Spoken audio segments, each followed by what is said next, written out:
Bilangin. Untuk hasil-hasil ini sebenarnya masih bisa dibilang false positif.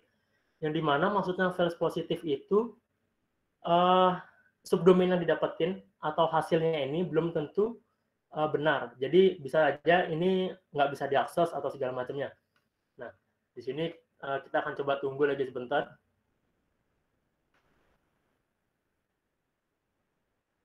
Oke, atau kita, nah udah selesai. Nah, di sini untuk target-target ini kita akan coba lakukan validasi. Validasi itu kita mencari hanya subdomain yang aktif saja dari hackerone.com. Kita bisa menggunakan, misal di sini ada HTTPX, kita bisa menggunakan HTTPX ini untuk memvalidasi subdomain mana yang aktif. Jadi misal kita copy semua subdomain ini, kita buatkan file, misalnya hk.txt. Kita pastikan semua, kita klik. Ini adalah semua file semua subdomainnya ada di hk.txt. Kita bisa pakai ini dan kita gunakan tools HTTPX-nya. Untuk HTTPX-nya sendiri sama cara melihat informasi bagaimana melakukan atau mencari tahu bagaimana menggunakan tools ini sama caranya dengan menggunakan -h. Di sini kita bisa langsung misalnya kita enter. Di sini ada informasinya nih, misalnya kita mau optimasi, kita bisa menggunakan NF atau NFS segala macam untuk melakukan debug. Ini ada silent mode, misalnya ada firewalls, dan di sini ada untuk menaruh outputnya juga. Nah, sekarang saya akan coba langsung saja. Untuk di sini saya akan menggunakan MC, yang dimana MC ini gunanya adalah untuk mencari website atau subdomain yang statusnya saya akan tentukan. Jadi misal di sini contohnya adalah statusnya 200. 200 ini berarti websitenya oke, subdomainnya oke. Untuk 302 ini berarti subdomainnya ditemukan atau found. Jadi misal di sini kita pakai 200 301. 301 itu auto redirect. Kalau misalnya di sini kita tambahkan lagi 302 untuk subdomain yang statusnya found. Oke, di sini kita bisa langsung dan saya akan coba untuk parsekan semuanya ke dalam sebuah file. Di sini filenya hhk.txt. Nah, di sini dia akan langsung memvalidasi. Kita cuma perlu tunggu saja hasilnya. Mungkin ini akan memakan waktu sedikit agak lama. Jadi, udah sudah selesai. Oke, tumben cepat ya. Oke, langsung. Misal, di sini hhk.txt.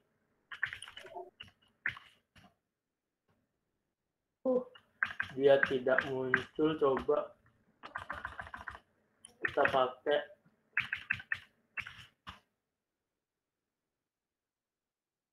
kita tunggu.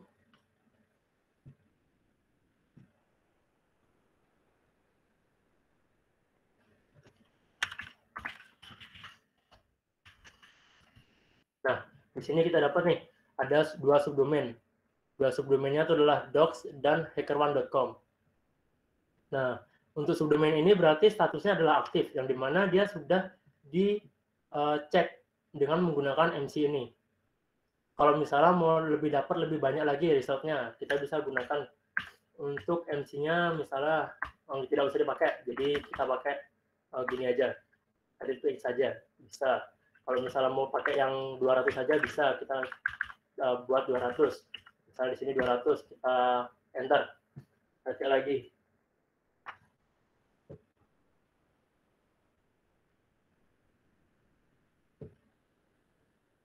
Oke, sini kita lihat. Untuk hasilnya.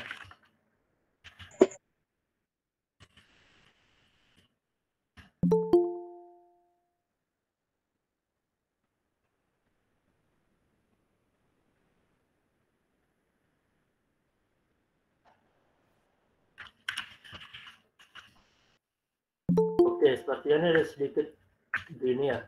Atau coba kita hapus MC-nya.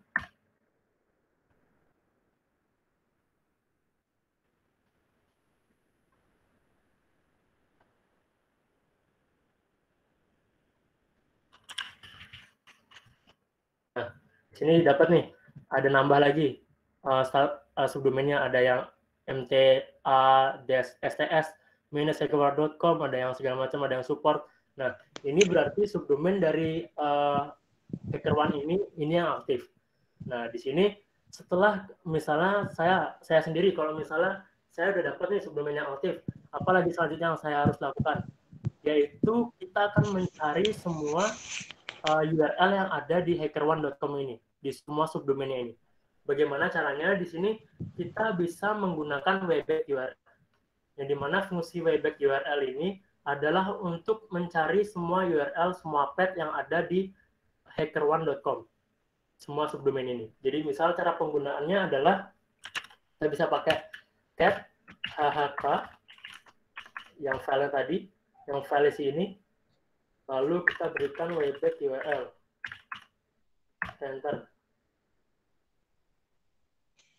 Nah, di sini ya loading. Kita tunggu.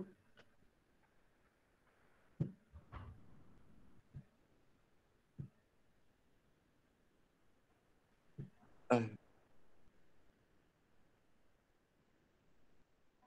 ini kemungkinan bakal agak sedikit lebih lama, jadi teman-teman santai aja ya. Saya akan tunggu.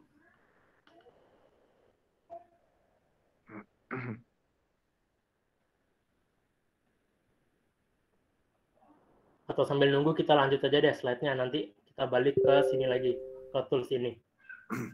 Ya, Oke. Mas. Untuk selanjutnya itu ada Burpsuite. Nah, nanti Burpsuite ini akan saya demokan secara khusus. Jadi karena Burpsuite ini adalah tools yang dimana pentester pun pakai.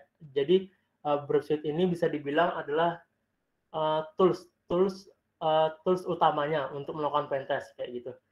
Oke. Di sini ada scan. Nah, untuk scan atau scanning adalah tahap di mana hacker akan melakukan pemindaian celah keamanan dengan menggunakan vulnerability scanner pada endpoint yang sebelumnya sudah ditemukan pada saat melakukan recon. Nah, untuk endpoint ini biasanya ada berupa subdomain, ada URL, ada IP misalnya, kayak gitu, dan segala macamnya. Jadi, untuk misalnya teman-teman nih bertanya, scan-nya pakai apa, Mas? Nah, di sini saya akan jelaskan nih, ada beberapa tools yang bisa kita pakai untuk melakukan scan. Nah, di sini ada toolsnya. Di sini kalian bisa lihat ada Nikto, ada Nmap, ada Zep. Zep, ada Nuclei, ada Etunetics, Nisus, dan Burpsuite. Jadi di sini saya akan coba demokan beberapanya. Misalnya di sini ada Nuclei, ada atau Nikto. Saya akan coba demokan. Nah, ini hasilnya. Coba ini nanti saja. Kita lanjut ke scannernya. Untuk misalnya Nikto, kita bisa pakai Nikto itu dengan sama, dengan cara -h. Oke, itu Nikto. Untuk cara penggunaannya sendiri, -h, lalu kita masukkan domainnya, domain dari target. Misalnya di sini targetnya kita berikan hackerone.com.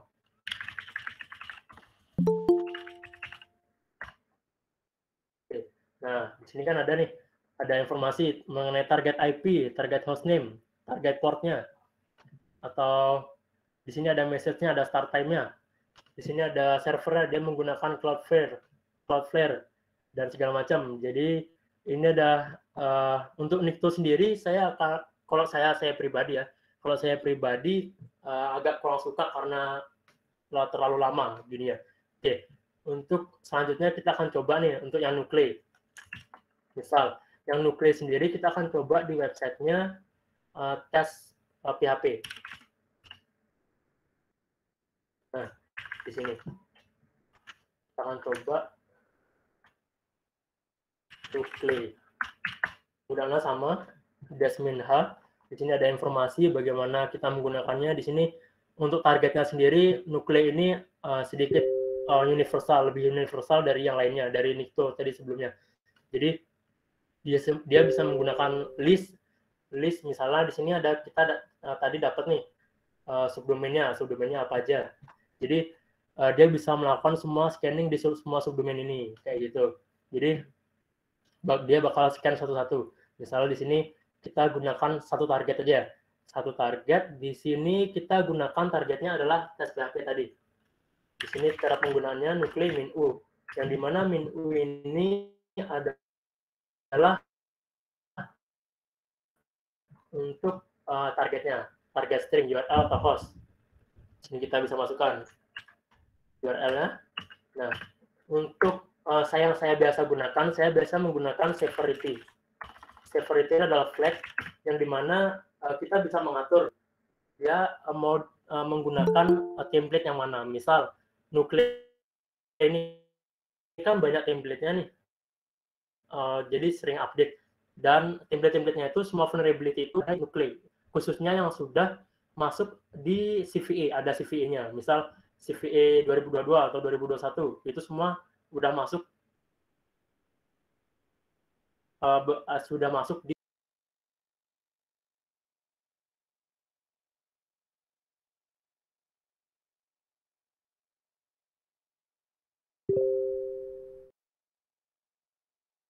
untuk scan-nya sendiri kita bisa pilih nih. Untuk scan-nya kita mau yang low, kita mau yang scan untuk yang khusus medium saja, atau kita mau pakai yang high misalnya, atau yang critical.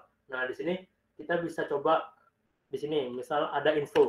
Kan dari info juga ada info, misal ada low, kita bisa pakai semuanya, medium, kita bisa pakai high juga, kita bisa pakai critical.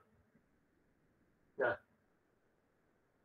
udah kayak gini, kita bisa langsung enter. Ada nuclei ini, dia akan langsung melakukan scanning-nya.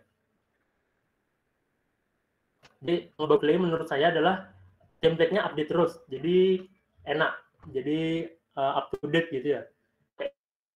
Lebih enak, lebih banyak Kok nggak ini ya? yang dicakup.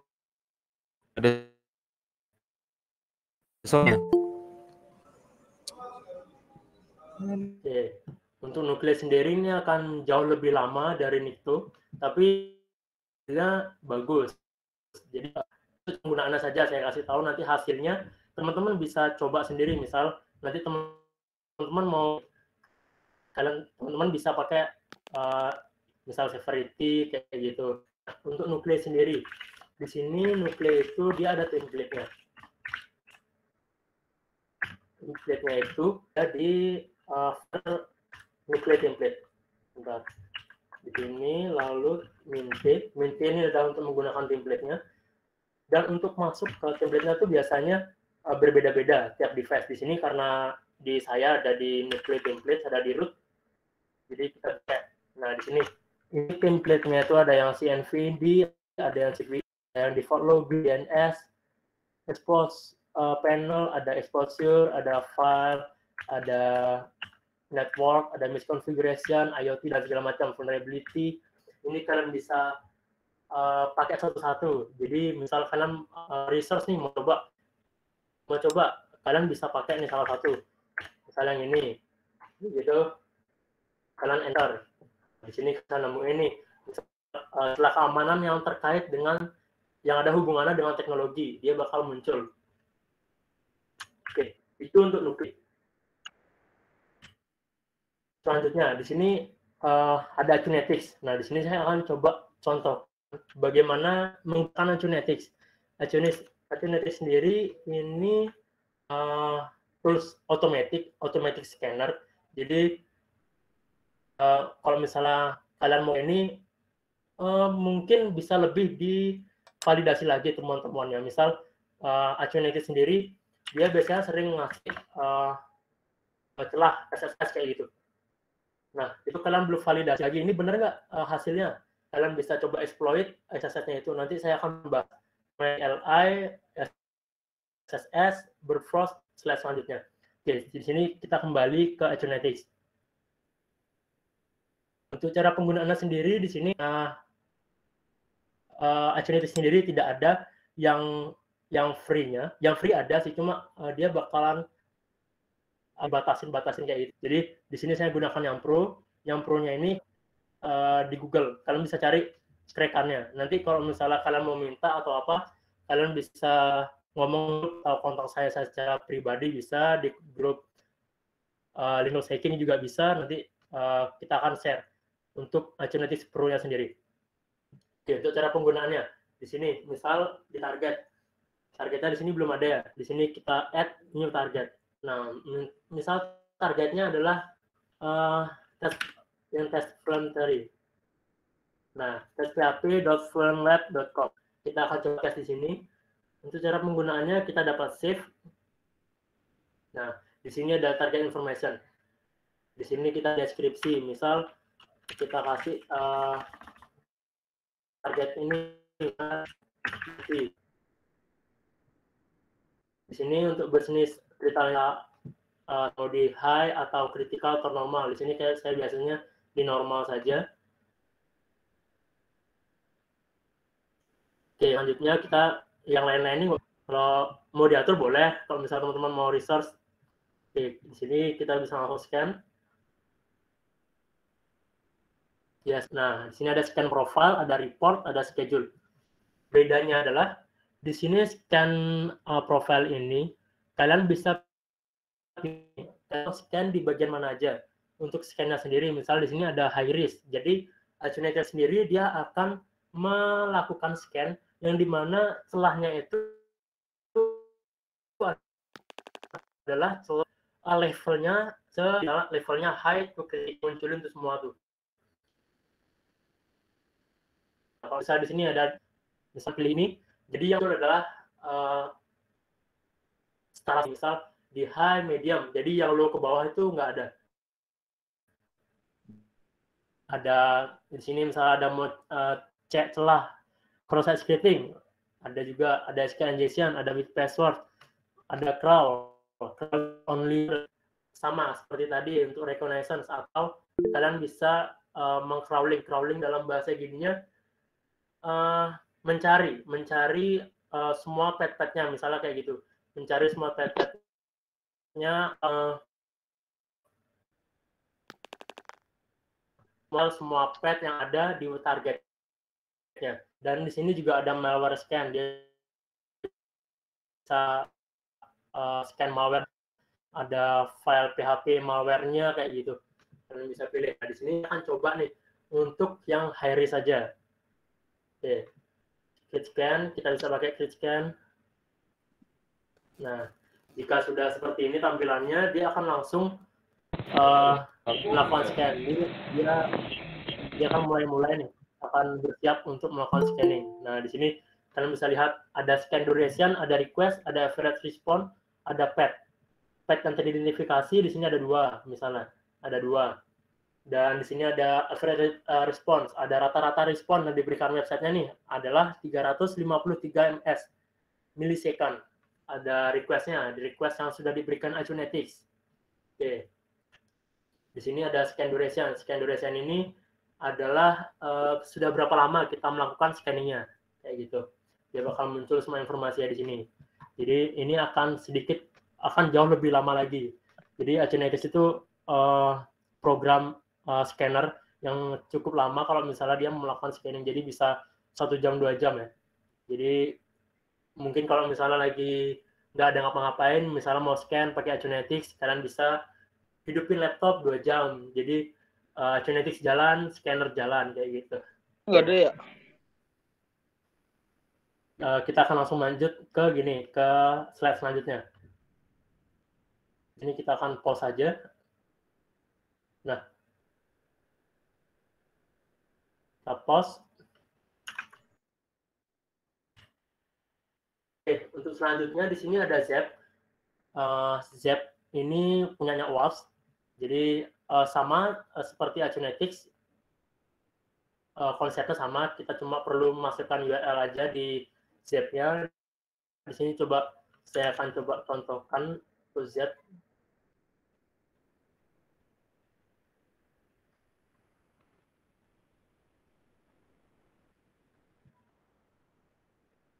Ini juga Zep ini auto scanner juga, sama kayak Accunetics, sama seperti Nessus juga. Kita tunggu. Nah, di sini ada Oke, di sini saya biasanya itu menggunakan automated scan. Kita bisa pilih nih, method scan. URL to attack. Nah, di sini kalian bisa masukkan nih targetnya. Misal tadi test 1 tuh. Kita masukkan targetnya tadi, coba. Targetnya adalah ini. Kita copy, kita paste di Z. Oke. Di sini kita bisa langsung pencet attack. Nah, di sini dia langsung pertama dia biasanya melakukan spider atau crawling. Dia crawling dulu semua gininya. Kalau sudah sampai 100%, dia biasanya langsung di-scan, langsung di-audit hasil-hasilnya ini. Nah, di active scan ini dia akan langsung audit nih semuanya. Semua URL yang udah didapat. Untuk hasilnya sendiri, itu ada di result-nya. Result-nya itu ada di alert. Jadi, misal di sini ada temuannya nih, ada temuan anti-CSRF tokennya. Di sini berarti di website-nya ini nggak ada anti-CSRF tokennya. Kayak gitu. Jadi, ada di sini CSP, ada CSP hidden not set. Jadi, di server aplikasi website-nya ini nggak CSP-nya nggak di set. Atau content security policy-nya nggak di-set. Jadi, di sini juga ada missing anti-clickjacking header, jadi dia bisa di-clickjacking dan segala macam. Di sini ada, dan untuk tingkat-tingkatnya sendiri, ini juga beda-beda. Jadi ada berdasarkan warna biasanya. Di sini ada risk-nya medium. Medium itu biasanya warnanya oranye kayak gini. Dan kalau misalnya low itu biasanya kuning. Kalau misalnya biru ini biasanya informational. Jadi untuk bug bounty sendiri, biasanya kalau misalnya temuan-temuan yang informasional sendiri itu kemungkinan besar untuk hadiahnya sendiri mungkin bisa hanya berupa Hall of Fame. Itu pun jarang ada yang ngasih Hall of Fame kalau misalnya sifatnya cuma informasional kayak gitu. Nah, untuk teman-teman tahu juga untuk misal untuk auto scanning, Acunetics, Nessus ataupun Z itu misal mereka ada mendapatkan atau meresultkan ada temuan yang hasilnya low. Nah, itu teman-teman bisa coba validasi lagi. Misal untuk temuan low sendiri itu kalau misalnya bisa dieskalasikan. Eskalasikan itu dalam artian misal temuannya pertama adalah missing anti-clickjacking header. Di sini clickjacking header sendiri ini masuk ke medium. Untuk ke medium begitu misal bisa dieskalasikan ke SSS, di mana SSS sendiri bisa menggunakan dari melalui clickjacking-nya. Jadi dari informasi ini, dari informasi missing anti clickjacking ini, biasanya perusahaan nggak nerima report yang ngasih informasinya berupa missing anti clickjacking header. Dia nggak nerima. Jadi kalian bisa eksploitasi lebih lanjut. Misal di clickjacking udah berhasil, udah dapet nih page-nya yang berhasil di clickjacking, dan teman-teman coba nih clickjacking to SSS. Nah, kalau misalnya clickjacking to SSS dan berhasil, itu bisa masuk ke risk-nya itu adalah medium atau high. Itu tergantung SSS-nya blind atau misalnya SSS-nya reflect atau misalnya stored kayak gitu. Oke, di sini untuk hasil ini sendiri masih false positif juga. Jadi misal di sini ada hasilnya medium, ini belum tentu medium, jadi perusahaan bisa anggap ini informasional kayak gitu. Jadi perusahaan bisa anggap ini cuma temuan-temuan informasional atau low kayak gitu. Kalau misalnya teman-teman reportnya hanya sebatas ini saja, sebatas temuan hasil result dari scanner. Oke, itu untuk Z. Kita akan langsung lanjut lagi ke slide. Oke, untuk selanjutnya di sini ada Nmap. Untuk Nmap sendiri, dia sebenarnya adalah tools untuk melakukan network mapper, di mana dia akan menjabarkan semua apa yang ada di IP-nya atau di network-nya apa aja, misalnya protokolnya apa, ada portnya yang kebuka berapa, ada service yang jalan apa aja kayak gitu. Jadi misal di sini saya akan pakai nih Nmap untuk melakukan scanning. Misal di sini targetnya HackerOne deh. Untuk targetnya HackerOne, untuk flag-nya sendiri kita bisa menggunakan SV. SV ini kita bisa melihat version dari aplikasi yang mereka gunakan. Kak masih di mute, Kak. .com. Jadi misal kita tambahkan T4 atau T5. T4 atau T5 itu sebenarnya bisa dari 1 sampai 5. Di sini kalian bisa pilih salah 1 sampai 5 ini. Di sini itu gunanya min T flag ini adalah untuk mempercepat atau kita bisa scan dengan lebih cepat. Misal 1 kecepatannya segini, 2 kecepatannya segini, 3 kecepatannya segini, 5 itu yang paling cepat. Jadi di sini kita bisa lihat juga informasi penggunaannya itu dengan nmap min h. Ini ada informasinya. Jadi teman-teman bisa baca-baca. Misal min T tadi, min T, nah di sini set timing template-nya. Di sini ada 0, dari 0 ternyata, dari 0 sampai 5. Jadi 0 ini paling lambat, 5 ini paling cepat, kayak gitu. Jadi higher is faster, jadi lebih gede, lebih cepat. Sini kita akan coba min T5. Nah, jika udah seperti ini, kita langsung enter. Sambil kita menunggu, kita akan kembali coba ke hasilnya tadi. Hasil dari kita melakukan scanning dengan Wayback URL.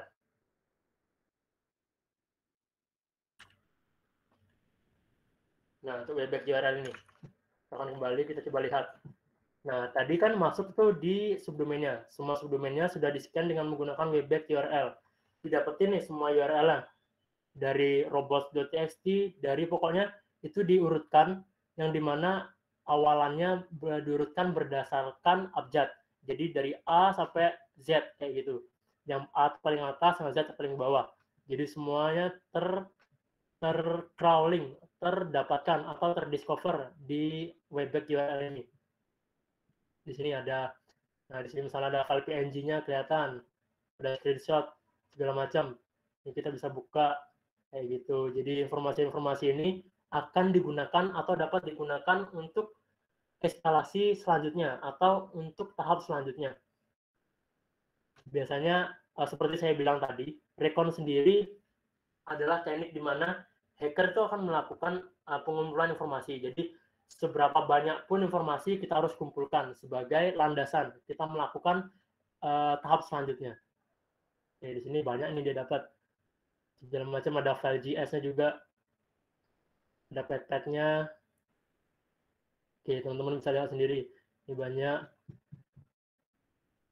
Oke, kita langsung melanjut ke nmap-nya tadi. Kita balik ke nmap-nya. Oke. Nah, di sini kita bisa lihat nmap-nya dia melakukan scanning hackerone.com, yang dimana IP dari hackerone.com-nya sendiri adalah 104.16.99.52. Di sini ada berapa port yang terbuka? Ada 80, 443, 88, 80, 80, 8443. Dan semua versinya ini, ya semua service-nya ini dilindungi oleh Cloudflare. Jadi kita bisa lihat nih, dia ada di Cloudflare semua. Cloudflare semua, kayak gitu. Jadi nmap ini bisa mengetahui hal-hal ini, misal service-nya. Di sini ada HTTP, ada SSL, ada HTTP, SSL, segala macam. Di sini kita bisa lihat. Kalau misalnya kita melakukan scanning vulnerability dengan nmap, bisa nggak? Bisa banget. Kenapa bisa? Di nmap itu ada yang namanya NSA. NSA itu adalah nmap script engine, yang dimana script engine sendiri ini dibuat oleh orang-orang yang di dalamnya atau penggunaannya sendiri untuk melakukan scanning. Jadi misal ada kita bisa pakai nih scriptnya itu adalah misal di sini kita min sp, lalu kita tesnya coba di test.php. Kita coba di sini. Oke, kita pastekan, lalu kita pakai scriptnya adalah VLAN. Script VLAN sendiri dia akan melakukan discover, yang dimana discover ini adalah yang resultnya nanti berupa celah keamanan atau informasi celah keamanan apa yang ada di website ini, kayak gitu. Jadi tapi perlu digarisbawahi, semua auto scanner dia bakal melakukan scanning dengan otomatis dalam artian semua hasilnya itu perlu dilakukan validasi lagi. Jadi tidak bisa semena-mena, misal dari sini kita dapat SSS, kita langsung report, itu nggak bisa. Jadi di sini kita akan coba nih. kita langsung tunjukkan saja, kita praktekkan. Misal di sini dia sudah melakukan starting. Untuk sambil menunggu, kita akan lanjut ke slide selanjutnya supaya tidak terlalu lama. Oke. Sini selanjutnya adalah ada gain. Gain atau gaining access. Yang dimana gaining access sendiri adalah step di mana seorang hacker dia akan melakukan berusaha mendapatkan akses, atau dalam hal ini bahasa mudahnya atau bahasa yang mudah dimengertinya adalah untuk melakukan eksploitasi atau mendapatkan akses tadi. Nah, kayak gitu. Terhadap celah yang didapat pada saat recon atau saat melakukan scan. Jadi dalam recon sendiri kita bisa dapat celah. Dapat celahnya itu dari mana? Misal di recon kita bisa dapat nih endpoint kayak tadi, kayak ini. Misal ada .js. .js ini biasanya di dalam file ini ada function sendiri. Itu bisa fungsinya berupa misal apk atau apk maksudnya apk kayak gitu. Atau misalnya di sini kita dapat lihat URL-nya. Kita bisa dapat PNG segala macam, kita bisa dapat .sql atau .sql itu biasanya file-file yang berisi tentang codingan SQL yang digunakan di websitenya. Jadi codingannya itu terdisclose, yang dimana biasanya di .sql itu dalamnya ada informasi mengenai DB host, ada DB user, DB password dan segala macam. Itu bisa jadi sensitive information. Oke, di sini ada beberapa file kita dapat banyak. Nah, untuk recon tadi, nah untuk scan, misalnya di scan sendiri. Untuk di scan misalnya tadi di Acuinetics. Nah, di sini kita udah dapat nih, ada PHP allow URL open enable. Jadi allow URL open-nya itu enable di PHP-nya nih, kita bisa lihat. Misalnya kita buka filenya.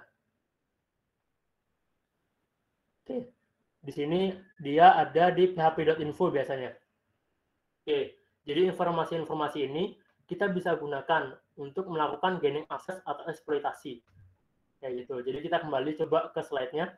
Untuk melakukan gaining access sendiri, di sini tools yang paling sering digunakan adalah Burpsuite. Burpsuite atau misalnya banyak sih yang pakai browser langsung, misalnya di SQL injection. SQL injection kan bisa pakai browser dan segala macam, bisa pakai Hackbar atau plugin-plugin dari Firefox kayak gitu. Tapi di sini saya akan coba contohkan bagaimana melakukan eksploitasinya itu dengan menggunakan Burpsuite. Di sini ada 3 celah keamanan yang saya akan coba, yaitu ada SQL injection, ada cross-site scripting, ada brute force. Di sini untuk lab-nya sendiri saya akan coba menggunakan DVWA. Saya akan jalankan terlebih dahulu.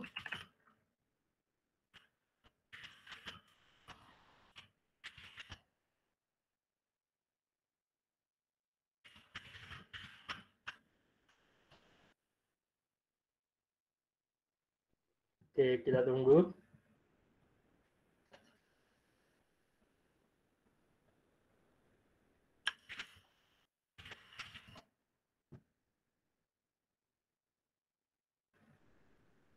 Oke, kita akan buka di Firefox. Nah, untuk awalnya biar teman-teman nggak bingung, misal teman-teman mau install Burpsuite, kalian bisa install misalnya ada Burpsuite Enterprise, ada Burpsuite Community, ada Burpsuite Pro, Profesional. Di sini yang saya gunakan adalah Burpsuite Profesional. Dan untuk mengaturnya sendiri, misal di sini kalian bisa untuk saat baru pertama kali install, di sini saya kasih tahu untuk optionnya. Untuk optionnya kita bisa ganti untuk interface-nya. Jadi di sini localhost plus portnya. Portnya di sini biasanya defaultnya Acuinetics, defaultnya Burpsuite itu adalah 8080.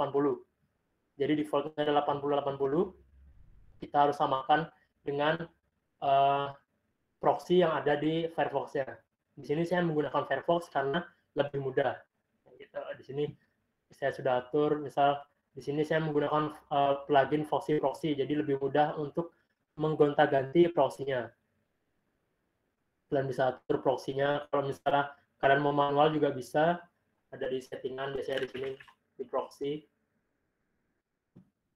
Nah, kalian bisa masukkan di sini nanti proxy-nya.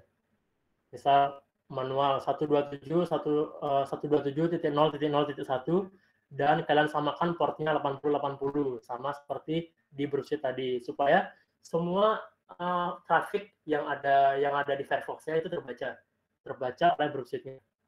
Oke, di sini kita lanjut, kita masuk ke targetnya. Untuk targetnya kita ada di 172.17.0.3. Ini kita buka akses di VA-nya. Kita akan login. Nah,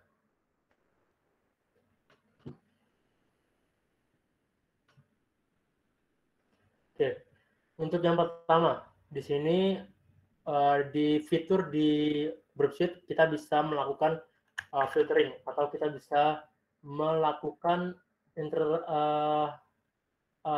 penangkapan traffic pada scope-scope tertentu saja. Jadi misal di sini saya hanya mau melakukan gininya di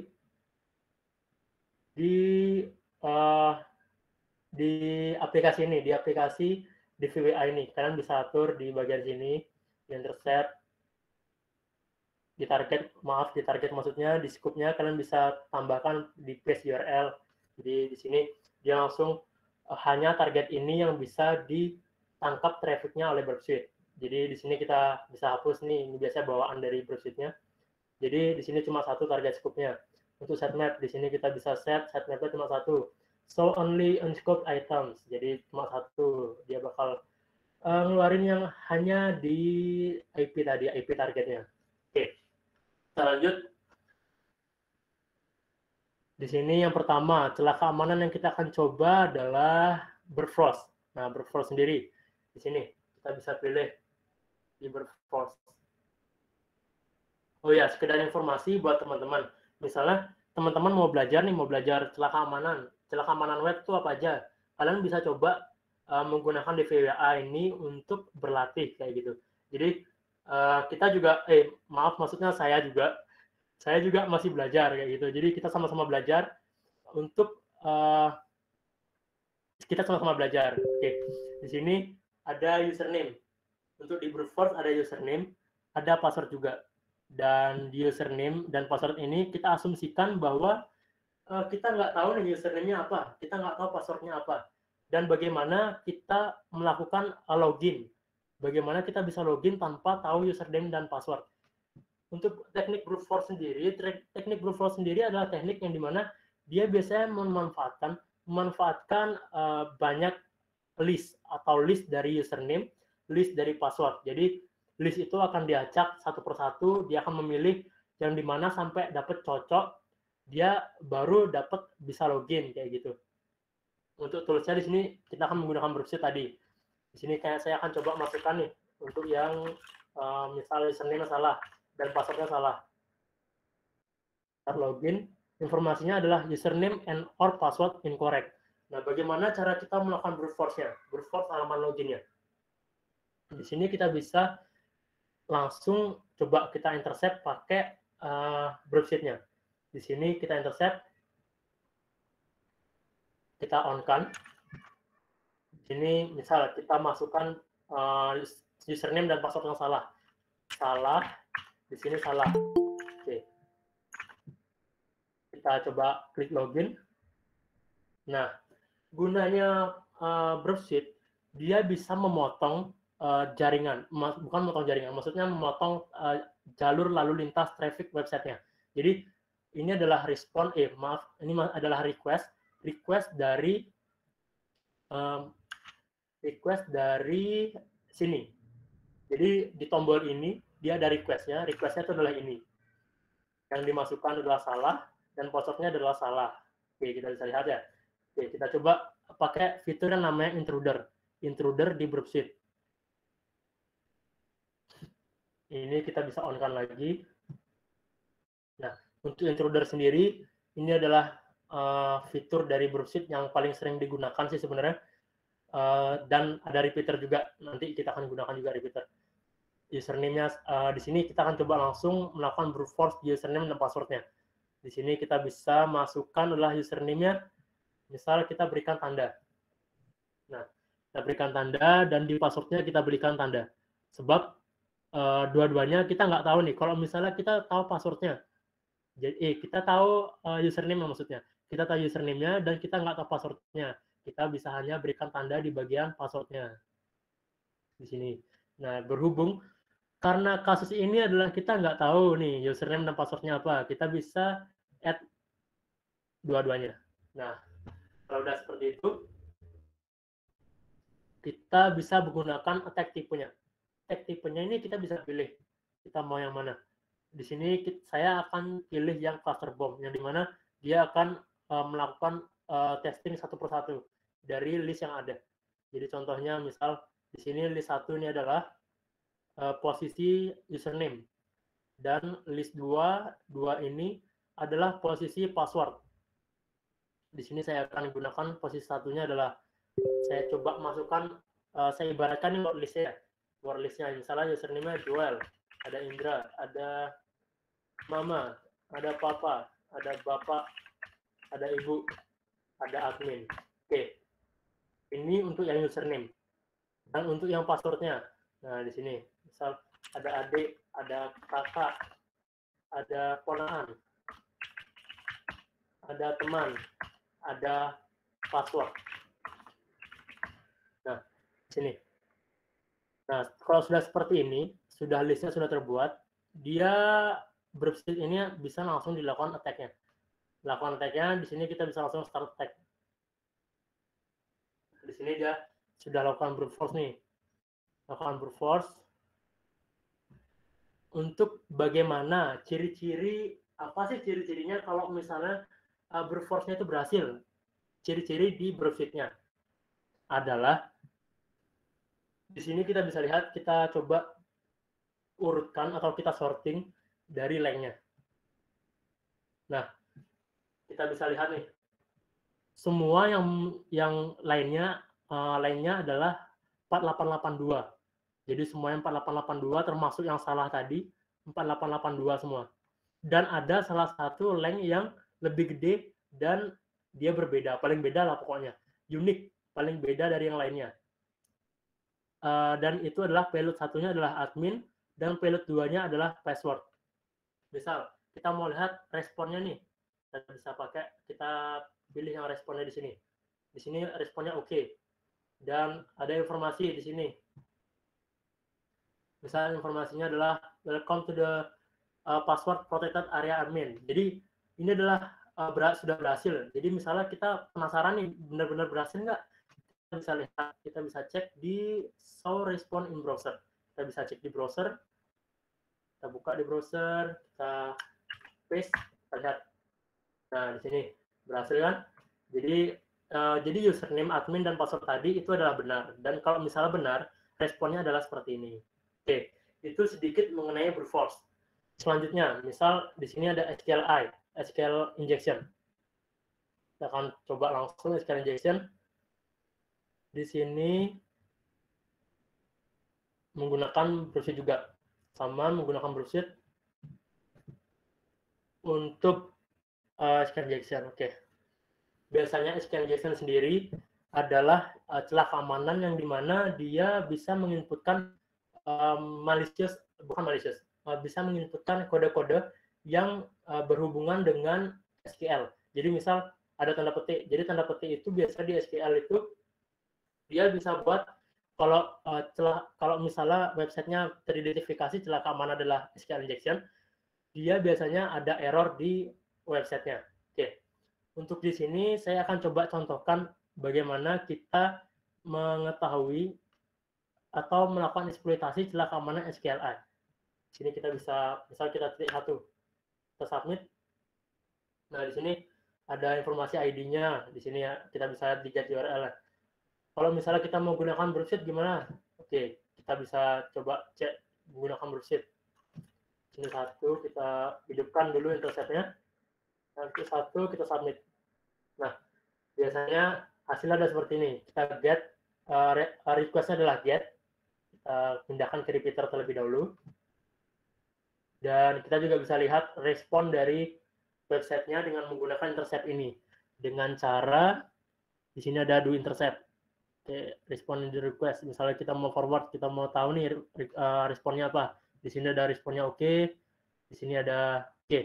Di sini responnya oke dan ada informasi mengenai web page-nya. Oke, ini tidak terlalu penting. Kita lanjut ke SQL aja. Di sini ada ini. Nah, untuk mengidentifikasinya, seperti saya bilang tadi adalah kita memberikan tanda petik. Halo guys. Tanda petik pada get URL-nya. Kita send. Nah, di sini biasanya paling banyak sih kalau misalnya celah keamanan SQLi itu, kalau misalnya website ada vulnerability tersebut, dia akan menampilkan error berupa SQL syntax kayak gini. SQL syntax kayak gini, errornya biasanya MySQL version dan segala macam.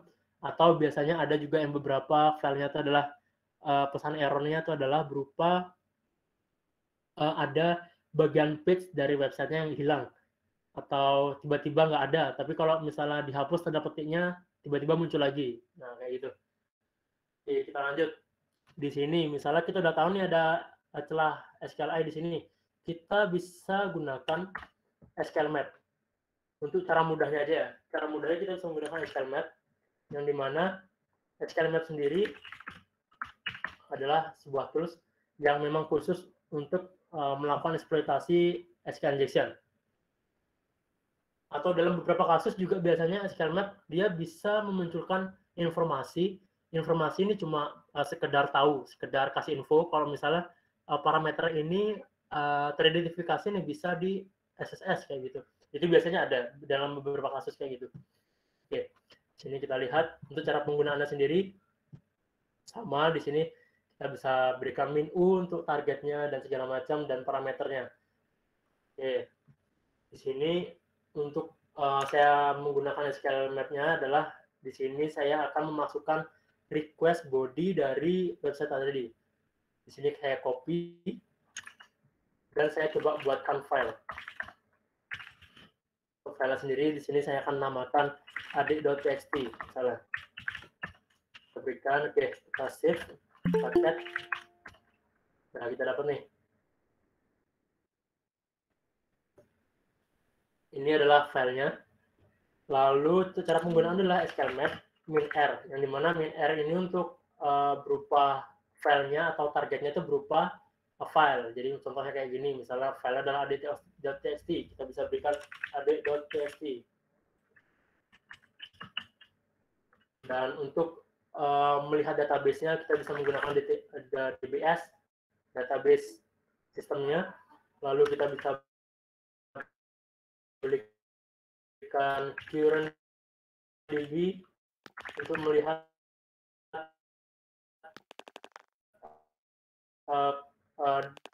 database yang digunakan untuk database yang digunakan, dan kita bisa menggunakan render 4, 5. Nah, kalau level itu biasanya 1, 3, ya 1, 3. Kalau release bisa 5.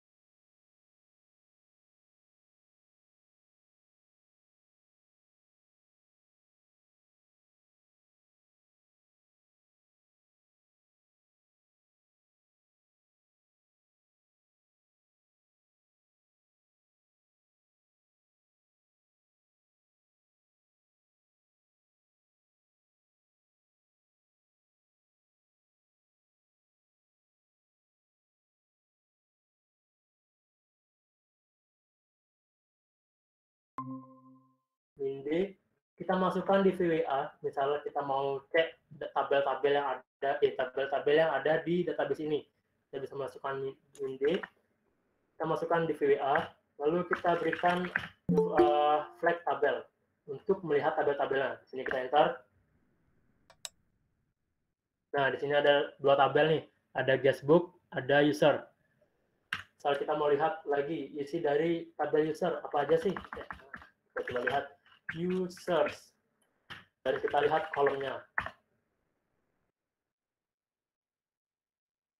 Oke, ternyata di kolom users ada informasi mengenai user, ada avatar, first name, last name, password, dan user ID. Misal kita mau ngedam nih, username-nya apa sih? Password-nya apa sih? Nah, kita bisa menggunakan min C. Kita hapus nih kolomnya. Kita gunakan min C. Kita masukkan user.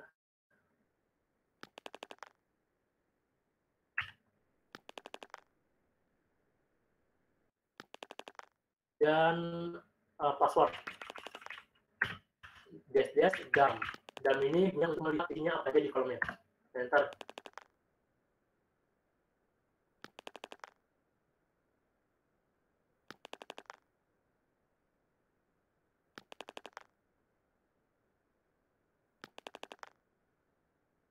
Database itu biasanya di-encrypt ke dalam bentuk misalnya MD5 atau misalnya SH221 atau si ScanMap sendiri, dia bisa langsung otomatis melakukan tracking-nya itu pakai hashcat segala macam, itu terlalu ribet, nih ScanMap sudah bisa langsung. Nah, enter aja. Kita tunggu nih hasil setting 4 proses. Kita lihat sini ada password for nih. Tunggu hasilnya.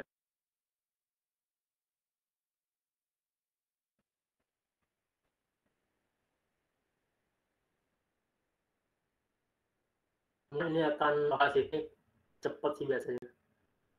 Nah, udah kan? Oke, sini kita bisa lihat. Ini WA tadi. Data dan tabel user.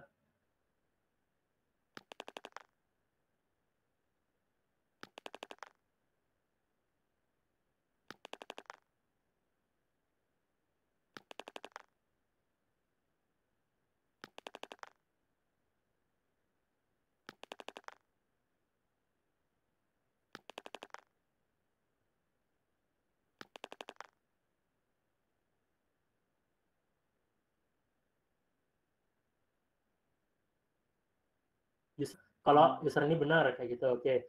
Ini ada Garden B, user passwordnya adalah ABC123 dan segala macam. Nah, itu ScanMap.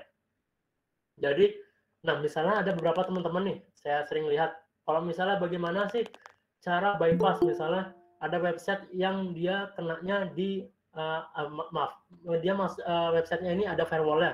Gimana sih cara kita bypass firewall-nya dengan menggunakan ScanMap? Nah, di ScanMap sendiri itu ada fitur namanya temper. Temper sendiri, nah,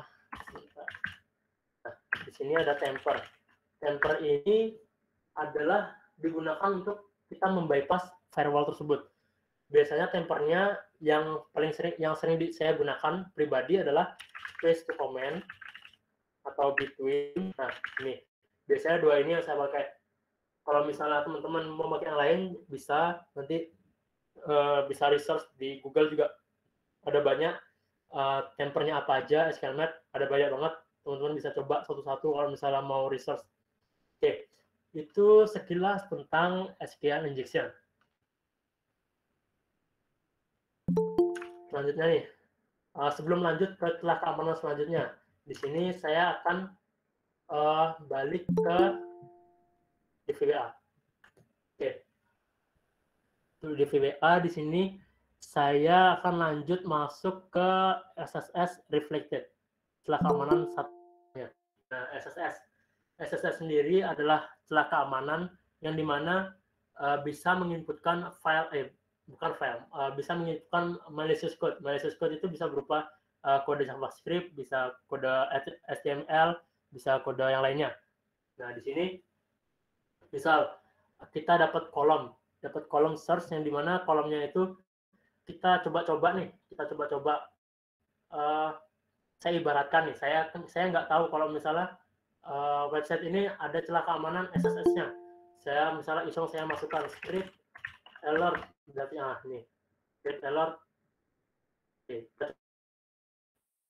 Nah, muncul nih. Nah, ini berarti websitenya terdapat celah keamanan SSS.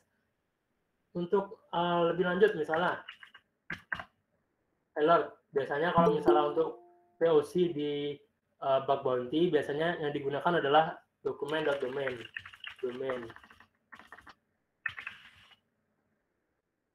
Ini full payload-nya seperti ini.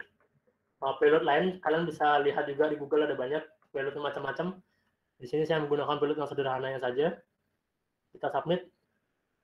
Nah, kita domainnya keluarnya cuma ini nih, karena domainnya ini. Nah, kayak gitu. Kalau misalnya, nah, dalam beberapa kasus nih, saya juga sering nemu. Kalau misalnya ada website itu yang nggak bisa dimasukkan konten JS, JavaScript, tag JavaScript, seperti script. Nah, seperti ini tidak bisa. Jadi dia hanya bisa memasukkan kode L. Misal kode HTML itu kan ada H1, misalnya sini H1, kita masukkan tes, kita submit, nah terbuat nih tesnya menjadi H1. Misalnya di HTML itu H1 adalah head 1. Oke. Bagaimana cara melakukan eskalasi HTML ini ke XSS? Jadi kalau misalnya di HTML itu severity-nya nggak sampai ke high. Kalau misalnya kita bisa dieskalasikan ke SSS, misalnya diam atau ke high kayak gitu. Kita bisa memanfaatkan HTML ini dengan kondisi websitenya tidak menerima file JS, bukan. Maksudnya dalam kondisi websitenya tidak menerima kode JavaScript dengan menggunakan tag HTML. Di sini saya menggunakan href. Href itu adalah kita buat link.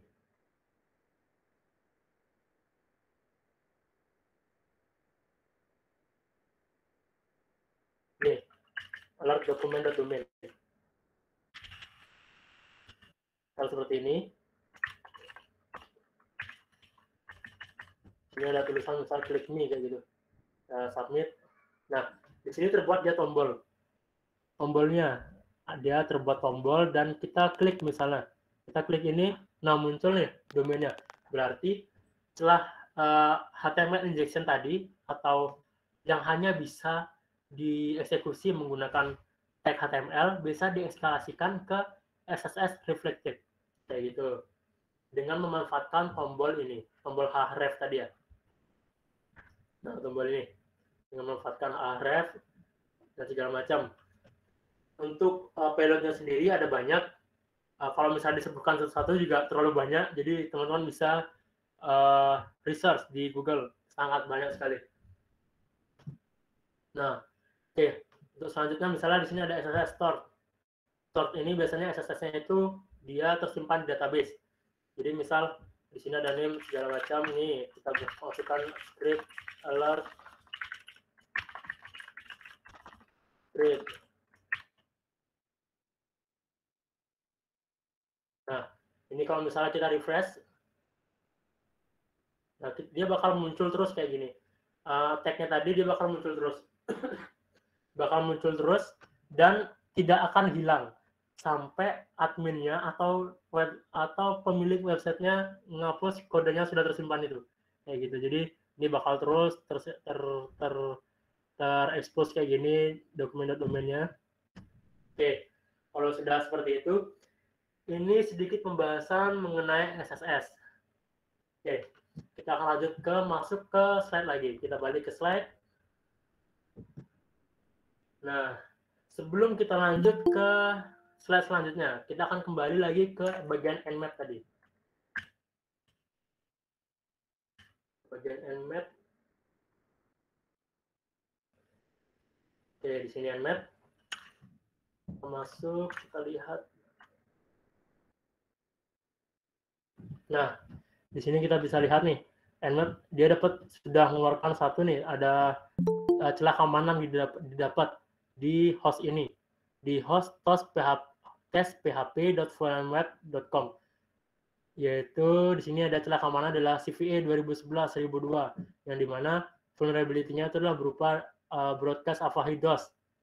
Jadi asumsi bisa di DOS, bisa di DOS websitenya, kayak gitu. Itu untuk flag. Jadi untuk flagnya sendiri ada banyak. Flagnya dari NSA Script Engine itu ada banyak. Jadi kalian bisa search di Google NSA, itu bakal muncul semua scriptnya apa aja. Oke, jadi saya akan close. Nah, kita akan lanjut nih ke slide selanjutnya. Nah, ini adalah bagian yang paling menarik dari bug bounty. Gimana? Karena report.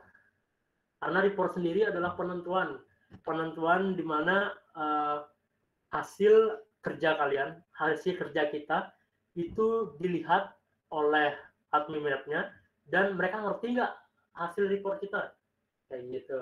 Jadi di bug bounty report ini saya akan menjelaskan ada beberapa tahap, ada beberapa teknik yang perlu digunakan atau perlu diimplementasikan saat ingin melakukan report bug bounty supaya bug bounty-nya diterima, reportnya diterima, dan hasilnya dan mereka bisa merespon dengan baik, kayak gitu. Di sini teknik reporting bug bounty, ada tata bahasa dan isi laporan.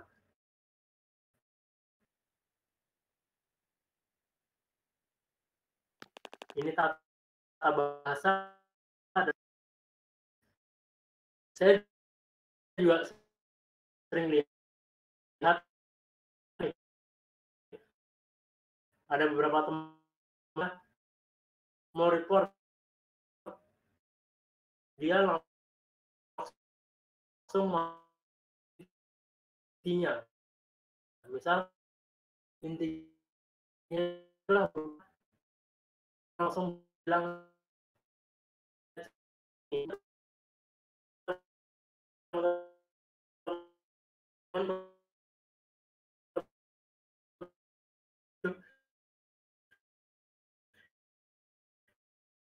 itu bisa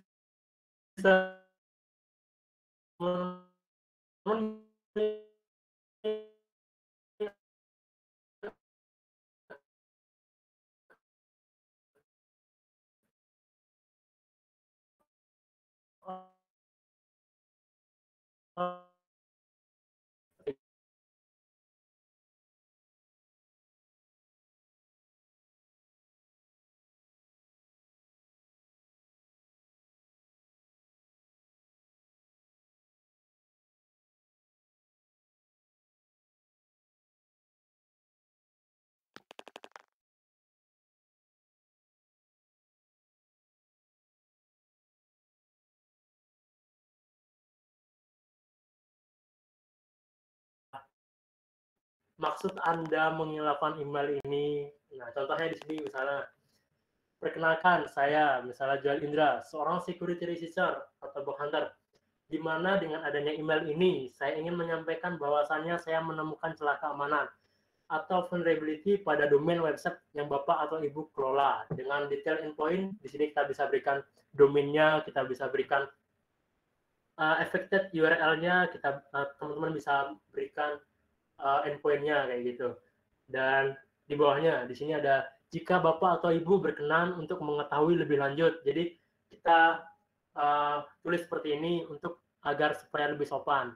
Dan untuk lebih lanjut mengenai bug atau celah keamanan ini, Bapak Ibu bisa mengirimkan atau bisa merespon email ini. Saya berharap Bapak Ibu dapat merespon dengan baik laporan ini. Nggak apa-apa, kalau misalnya mau diisi seperti itu nggak apa-apa. Jadi kita bilang kalau misalnya kita berharap nih ada respon baik dari Bapak atau Ibu yang mengelola website biasanya, karena biasanya ya banyak teman-teman yang misal ngelapor di sana sini, ngelapor begitu, ternyata nggak direspon dengan baik. Jadi misalnya ngelapor nih di company 1, ngelapor begitu, ternyata nggak direspon. Oke, kalau itu sih masih ya sakitnya agak nggak kayak gimana ya. Tapi ada nih yang lagi yang sudah ngelapor dan sudah dibalas. Dibalasnya adalah makasih mas. Nah itu biasanya makasih mas itu paling buat sakit hati. Itu biasanya hacker-hacker sakit hati itu dari situ kayak gitu. Jadi itu ya mau dibilang sakit hati ya sakit hati, cuma karena di sini kita bermain dengan etika dan kita nggak boleh Nggak ada asal-asalan, kita nggak suaranya, boleh woi. misalnya baru kita report dan nggak dibalas Bang Indra, tolong defense nih suaranya. namanya. Aduh, jangan nanti teman-teman bisa kena pasal. Parah sih. Apalagi ada pasal baru nih sekarang kan. Kayak gitu. Kayak gitu. Misal ada kasus lain, misal teman-teman nge-report, habis itu dibalas dan dibalasnya itu mereka minta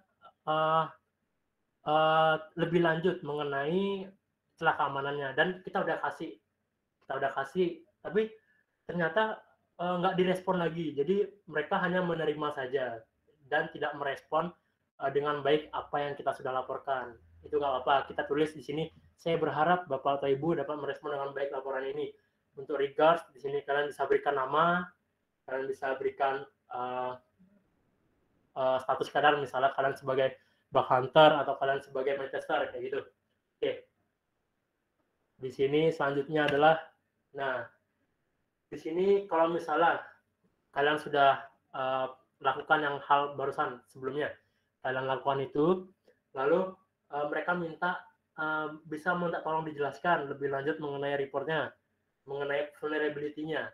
Kalian bisa berikan di PDF. Kalian bisa buat PDF, kalian buat dengan rapi.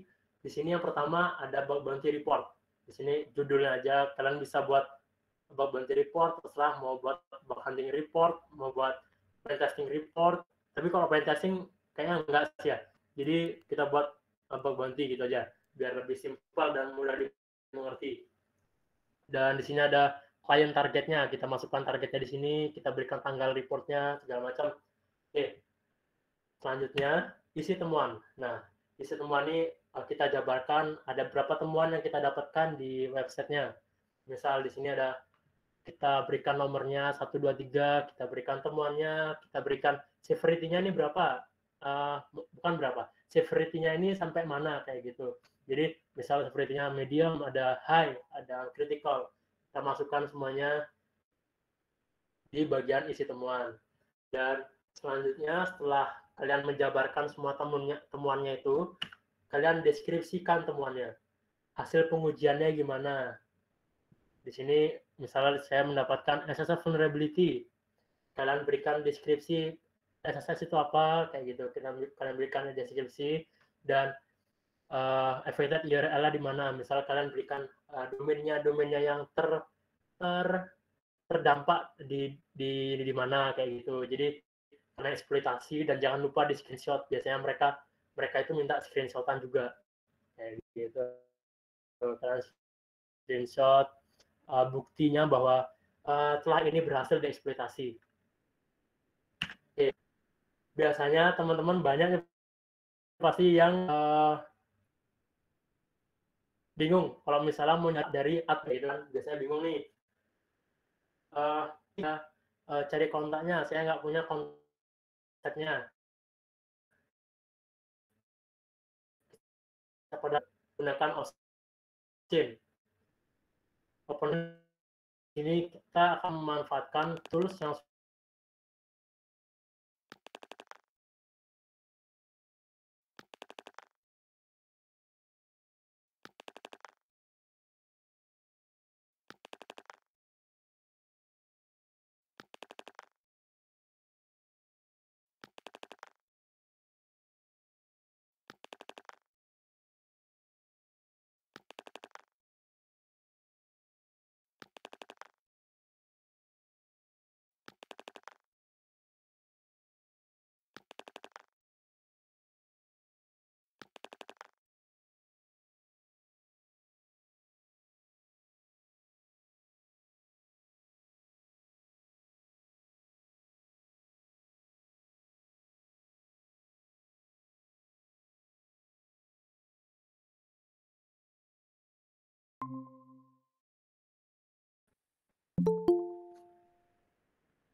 Oke, ini sepertinya loading modulnya agak berat, agak banyak deh. Oke, dia sudah terbuka Maltegonya. Ini kita perbesar terlebih dahulu.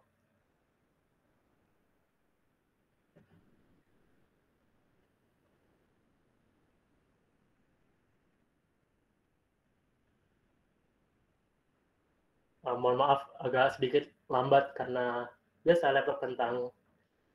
Oke, kita tunggu.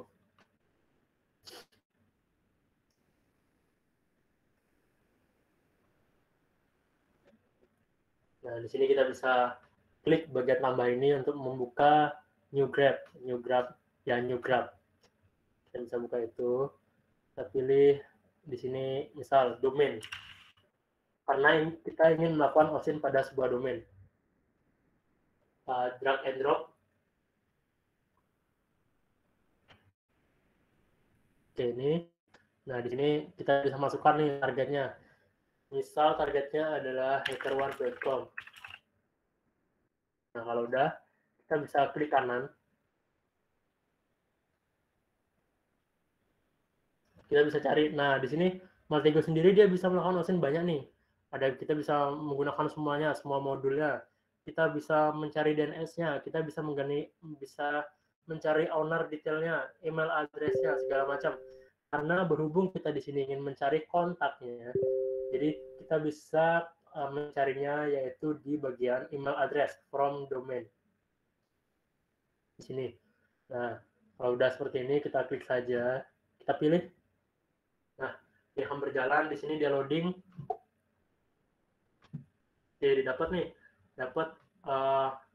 emailnya apa aja yang ada di website tersebut. Jadi kita bisa menghubungi kontak-kontak tersebut untuk melakukan reporting kayak gitu.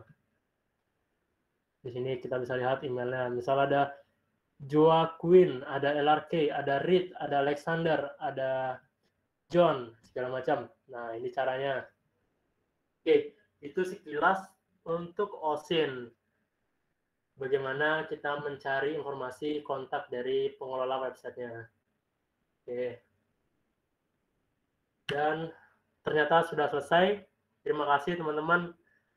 Dan mohon maaf kalau misalnya ada sedikit kekurangan kata, ada kesalahan kata, atau apapun yang kiranya agak terlalu salah kayak gitu. Saya kembalikan ke Mas Adi. Oke, terima kasih Mas Jolindro. Dan materi yang bagus banget ya dari Mas Jolindra. Buat kita semua itu sangat bermanfaat tentunya. Dan kita semua bakalan mengucapkan terima kasih kepada Mas Jolindra yang telah mengajarkan materi dan ilmu yang sangat bermanfaat buat kita semua. Dan sebelum masuk ke sesi tanya jawab ya, kalian tahu nggak sih kalau misalkan Linux Hacking ID itu punya kursus online loh. Dan buat kalian yang belum tahu, yuk disimak bareng-bareng di sini. Nah, Linux Hacking ID itu punya kursus. Nah, kursus di Linux Hacking ID itu kebanyakan langsung praktek. Jadi praktek itu banyak banget dan dibimbing langsung oleh instruktur yang berpengalaman. Oke. Dan buat kalian yang belum tahu nih tentang Linux Hacking ID itu adalah komunitas cybersecurity yang berdiri sejak tahun 2019. Nah, kami memiliki komitmen untuk membantu kamu dalam hal mengupgrade keahlian cybersecurity. Nih, banyak orang yang pengen nih belajar cybersecurity, tapi merasa bingung dan konsep belajarnya juga nggak tepat gitu. Kebanyakan teori, tapi prakteknya nggak ada. Nah, makanya kami nih hadir di sini buat memberikan sebuah solusi untuk kalian yang dalam hal meningkatkan skill cybersecurity tersebut. Nah, cybersecurity ini merupakan hal yang sangat penting di era digitalisasi di masa sekarang ini, oke? Nah, lanjut. Linux Hacking ID itu punya visi misi nih guys. Yang pertama, visinya itu terwujudnya dalam hal mengembangkan ilmu cybersecurity yang unggul. Yang kedua, menciptakan SDM cybersecurity yang memiliki security culture gitu, etika. Dan untuk yang misinya, kami memiliki komitmen nih, bagaimana sebuah security bisa otomatis manual sehingga bisa fleksibel, sistematis dan efisien, oke? Nah, kalau kalian nih masuk kursus Linux Hacking ID, kalian tuh bakal banyak banget buat praktek nih. Bahkan kami menjanjikan bahwa prakteknya itu sebanyak 90% daripada teorinya yang hanya 10%. Oke? Nah, kalau kalian masuk ke Linux Hacking ID kursusnya, kalian bakal mendapatkan banyak banget benefit yang bakal kalian dapat. Kursusnya ada 8. Yang pertama nih, kalau kalian berhasil menyelesaikan salah satu kursus, kalian bakal dapat sertifikat. Yang kedua, gratis konsultasi materi kursus. Jadi kalau kalian bingung nih buat materinya tuh kayak gimana sih, kalian bisa langsung konsultasi ke instruktur yang berpengalaman itu. Yang ketiga, gratis materi update kursus. Yang keempat, materinya berlaku lifetime. Jadi, kalian materinya itu berlaku selamanya gitu. Kalian mau akses dimanapun dan kapanpun. Jadi, ini fleksibel banget. Yang kelima, materinya kursusnya terstruktur. Jadi, kalau kalian bingung nih, mau mulai dari mana sih? Dan kayak gimana sih caranya mulai belajar? Nah, di sini tuh materinya udah sangat terstruktur. Jadi, kalian tinggal pelajari aja. Nah, yang keenam, grup diskusi kursus. Nah, grupnya itu tuh ada banyak, jadi kalian bisa masuki dan bisa ketemu nih sama teman-teman yang pengen belajar juga. Nah, yang ketujuh, jam belajarnya fleksibel. Yang kedelapan, materinya full bahasa Indonesia. Nah, tenang aja nih buat kalian yang kurang gitu dalam misalkan masih dalam tahap pembelajaran bahasa Inggris. Tenang aja, di sini tuh materinya full bahasa Indonesia. Oke. Nah, buat kalian yang nanya, kursusnya tuh ada apa aja sih buat kursus Linux Hacking ID? Itu ada 6. Yang pertama itu Advanced Cyber Security. Nah, kursus di sini tuh kamu akan mempelajari tentang Intrusion Detection System, IDS, dan standar keamanan mendeteksi adanya kemungkinan sebuah aktivitas yang mencurigakan pada sebuah jaringan. Yang kedua itu ada Nessus Vulnerability Scanning. Kursus ini kamu akan mempelajari bagaimana seorang offensive atau defensive security menemukan kerentanan menggunakan Nessus untuk dimanfaatkan pada fase eksploitasi. Nah, yang ketiga, live class mastering cyber security. Nah, di kelas ini nih kamu akan cyber security dimulai dari belajar cara menggunakan Linux, penggunaan informasi mengenai target, dan membuat reporting yang baik. Yang keempat, ada kursus tentang ethical hacking mental. Nah, kursus ini nih kamu bakal pelajari bagaimana seorang hacker meretas suatu sistem, mengetahui suatu kerentanan. Nah, yang kelima ada kursus network security dan network pentest. Nah, di kursus ini nih, bagaimana seorang penetration tester melakukan hacking ke sistem target khususnya jaringan maupun server. Yang keenam, yang terakhir itu ada Linux hard. Kursus ini nih, kamu bakal melakukan hardening dan meningkatkan level keamanan sistem operasi Linux, oke? Nah, buat kalian yang tanya, ini nih harganya mahal nggak sih? Kayak biasanya kan kayak gini-gini tuh harganya mahal ya. Nah, oke, ini kami memasang harga yang sangat jangkau buat sebuah pembelajaran yang notabene-nya udah sangat bagus sekali. Nah, kalian bisa lihat di sini nih, harganya itu murah-murah banget. Sekelas Advanced Cyber Security itu cuma harganya 99.000. Dan Nessus Vulnerability Scanning itu cuma nambah 10.000, kalian udah bisa dapetin kelas itu. Harganya 109.000. Nah, buat khusus buat ethical hacking fundamental itu harganya 219.000. Itu harga yang sangat tergolong murah nih buat sekelas kayak ethical hacking fundamental. Sama halnya sama kayak harga ethical hacking fundamental, buat network security dan network testing itu harganya juga cuma 219.000 guys. Nah, buat Linux security hardening kalian cuma nambah 120 ribuan buat dapetin Linux Security Hardening kursus. Harganya yaitu 399.000. Nah, buat mastering cyber security ini tuh buat master guys, dan kalian bisa dapetin kursus buat mastering cyber security itu harganya cuma 590.000 guys. Tunggu apa lagi? Maksudnya kayak di luar sana tuh kursus-kursus kayak gini tuh terbilang mahal gitu, bahkan di atas jutaan, dan di sini harganya sangat-sangat terjangkau gitu. Cuma dengan 599.000 kalian udah bisa mastering cyber security gitu. Juga didampingi sama mentor-mentor yang udah berpengalaman lah notabene-nya. Oke, lanjut. Dan ini adalah quotes dari kita nih. Ubah hidupmu hari ini, jangan bertaruh pada masa depan. Bertindaklah sekarang tanpa menunda. Nah, oke, kalau kalian sekarang di sini udah dikasih kesempatan nih, udah ada kursus segala macam dan notabene-nya udah murah nih. Nah, kalian manfaatin guys, jangan tunda-tunda, jangan kayak nunggu nantilah gue beli kursus kayak gini nanti aja lah. Kayak gitu, jangan ditunda, beli sekarang. Jadi kalian menikmati kehidupan di masa depan dan lebih baik. Jadi ilmu kalian tuh udah banyak banget. Nah, buat kalian yang pengen beli kursus ini, di mana sih gue bisa beli kursus kayak gini? Nah, kalian bisa langsung join aja lah di ini, di grup Telegramnya linuxhacking.id. Linux Hacking ID. Jadi kalian bisa nih tanya-tanya sama adminnya. Nanti di sana dibalas kok dan diarahkan buat paket pembeliannya. Oke, sekian buat promosi kita nih Linux Hacking ID. Terima kasih guys. Nah, untuk mempersingkat waktu ya, kita bakal langsung masuk ke sesi tanya jawab ya. Dan jika ada yang pengen ditanyain nih sama Mas Jul Indra, silakan untuk menulisnya di kolom chat ya guys. Dan kalau kalian tanyakan nih berkaitan dengan book bounty, kalian bisa tanyakan langsung nih di kolom chat, nanti akan kita filter dan Mas Indra akan menjawabnya. Oke, kalian bisa tanyakan di kolom chat ya.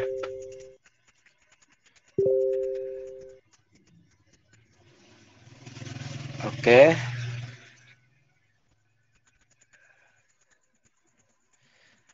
Oke nih, bagus banget nih ada pertanyaan dari Mas Andre Surya Putra. Untuk Mas Jul nih, bagus banget nih. Malam izin bertanya untuk fase scanning menggunakan Maltego atau port scanning, apakah dapat dideteksi oleh owner dari sistem yang sedang kita scanning? Itu gimana Mas Jul pertanyaannya?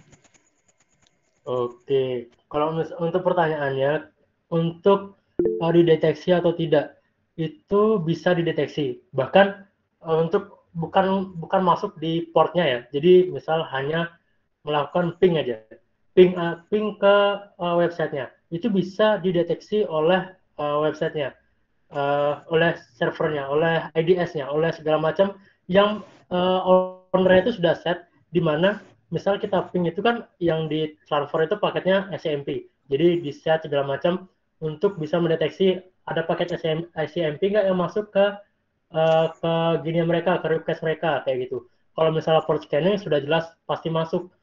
Apalagi kalau misalnya gunakan Nmap, itu dia langsung dia Nmap bakal nge-scan IP-nya dan baru dia dapat, seperti saya jelaskan tadi, Nmap itu tipe reconnaissance yang dimana scanningnya itu secara aktif. Jadi aktif itu menyentuh langsung ke servernya. Jadi untuk jawabannya adalah ya, pasti dideteksi. Oke, seperti itu ya untuk Mas Andre Surya Putra jawaban dari Mas Julnya. Oke, selanjutnya untuk pertanyaan keduanya dari Revan Okta Ramadan. Untuk Mas Jul, Book Bounty itu tetap ada softwarenya nggak sih? Kayak gitu. Maksudnya softwarenya tuh maksudnya seperti apa ya? Coba pertanyaannya diperjelas. Oke, ini berarti kita lanjut ke pertanyaan selanjutnya ya, untuk dari Irwan Nurdian. Apa seorang book hunter hanya cukup dengan tools-tools yang ada atau harus menguasai bahasa pemrograman nih, Kak Jol? Nah, pertanyaan bagus nih dari Irwan. Banyak orang yang nanya, kalau misalnya saya mau pentest website ini, itu harus bisa bahasa pemrograman apa? Saya harus bisa pemrograman ini itu enggak? Kalau saya harus bisa ini itu enggak? Kayak gitu. Jadi, menurut saya, bagi saya sendiri, mengerti bahasa pemrograman itu adalah nilai plus. Nilai plus dalam artian bisa, kalau misalnya kalian bisa, itu bagus. Kalau misalnya nggak bisa pun, bisa dipelajari dulu. Nah, kayak gitu. Bukan berarti nggak bisa tapi nggak dipelajari. Jadi, misal ada beberapa celah keamanan itu yang butuh pemahaman. Pemahaman bukan berarti bisa. Jadi, paham aja gimana alur programnya, paham bagaimana jalan programnya. Jadi, cukup dengan itu kita bisa melakukan pentest, kayak gitu. Misalnya, kayak tadi saya bilang, di SSS, di bagian SSS, ada SSS yang dia menerima hanya kode yang berupa HTML dan dia tidak menerima kode berupa JavaScript. Itu bagaimana kita bisa menggunakan HTML itu untuk memunculkan alert dari SSS-nya. Jadi intinya itu adalah tidak bisa tidak apa-apa, bisa dipelajari. Kalau bisa itu bagus, kayak gitu. Oke. Jawaban udah diterima ya. Untuk sekarang ada nih pertanyaan lagi dari Kak Naba Nazar. Untuk pertanyaannya, untuk saat ini injection melalui URL dan mendapatkan database tabel dari target itu sendiri, apakah bisa dideteksi oleh admin, Kak? Gimana tanggapannya, Kak Joel? Untuk itu maupun dari URL maupun dari browser tadi saya bilang, mau dari URL dari apapun, kalau misalnya sudah mengirim request ke websitenya, ke servernya, itu bakal terdeteksi kayak gitu. Jadi kalau misalnya teman-teman pernah ngelihat misal kita hanya baru ngasih tanda petik dan sudah ke blok web, itu berarti webnya ngedetect itu ada malicious, tindakan berbahaya, ada tindakan berbahaya yang dilakukan di endpoint ini, makanya di blok kayak gitu. Oke, pertanyaan itu udah dijawab ya. Ini kayaknya karena keterbatasan waktu, kita ngambil satu pertanyaan lagi nih. Ini ada di atas pertanyaannya dari Abdul Rahman Effendi. Ini untuk pertanyaan terakhir ya. Mungkin banyak ditanyakan juga sama orang-orang. Kak, boleh di-spill nggak sih? Maksudnya kayak range gaji bounty hunter tuh kayak gimana? Pendapatan itu tuh dari mana sih? Kayak gimana? Kayak gitu, Kak Joel, gimana? Oke, kalau untuk pendapatannya sendiri, saya juga masih sering baca, masih sering nemu juga orang-orang yang nanya kayak gini. Berapa sih gaji bug bounty, bug hunter, berapa sih gaji bug hunter? Nah, untuk jawabannya adalah gajinya itu tergantung dari di perusahaan mana kamu atau kalian melakukan bug huntingnya, kayak gitu. Jadi misal di perusahaan gede, kalian dapat bugnya itu kritikal, itu bisa dapat uang yang lumayan banyak. Dan itu juga tergantung, ada step-stepnya, ada di antara company-nya, ada akibat dari celah keamanannya, severity-nya tadi saya bilang, ada yang low, ada yang medium, ada yang high, ada yang kritikal. Itu biasanya gajinya tergantung itu, kayak gitu. Jadi kalau misalnya ada juga orang bilang, bisa nggak jadi bug hunter dijadikan pekerjaan utama? Kalau menurut saya kayaknya nggak bisa ya. Nggak bisa itu bukan berarti nggak bisa sama sekali. Mungkin bisa karena kalau menurut saya pribadi melakukan bug hunting itu kenanya cuma kalau misalnya lagi dapat bugnya. Kalau misalnya nggak dapat bugnya, jadi kita nggak dapat gaji dong. Kayak gitu. Jadi, mungkin bisa di bug hunting bisa dipakai sebagai freelance kayak gitu misalnya. Jadi kerja sampingan sekalian kerja di usaha pribadi atau usaha di mana kita bisa sambilan dengan bug hunting kayak gitu.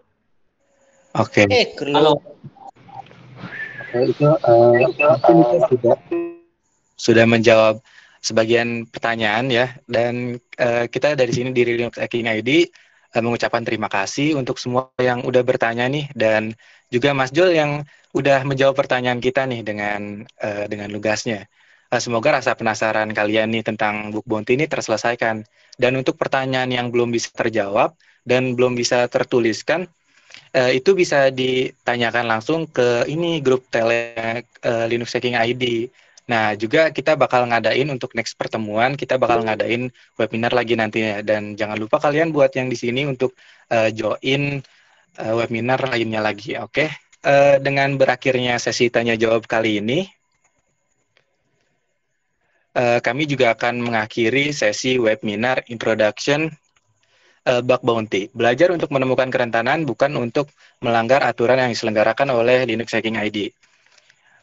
Dan untuk para pesertanya, dimohon buat tidak keluar dulu karena ada informasi yang akan disampaikan oleh beberapa petinggi dari linuxhacking.id.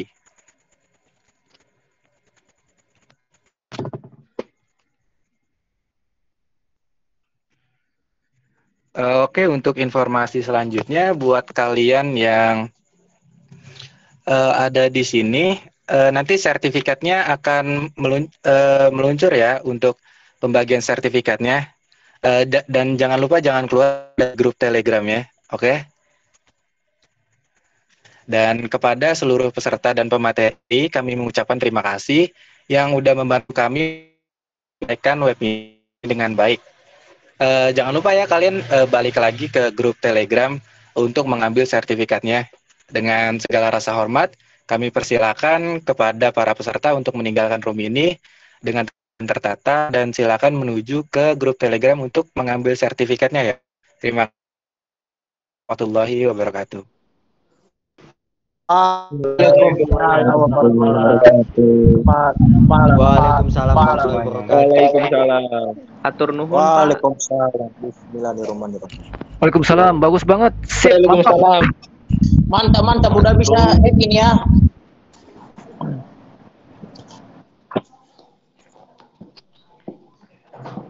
Atur nuhun. Wey, Matur suwun. yes, welcome. Info ngopi. You're so very well.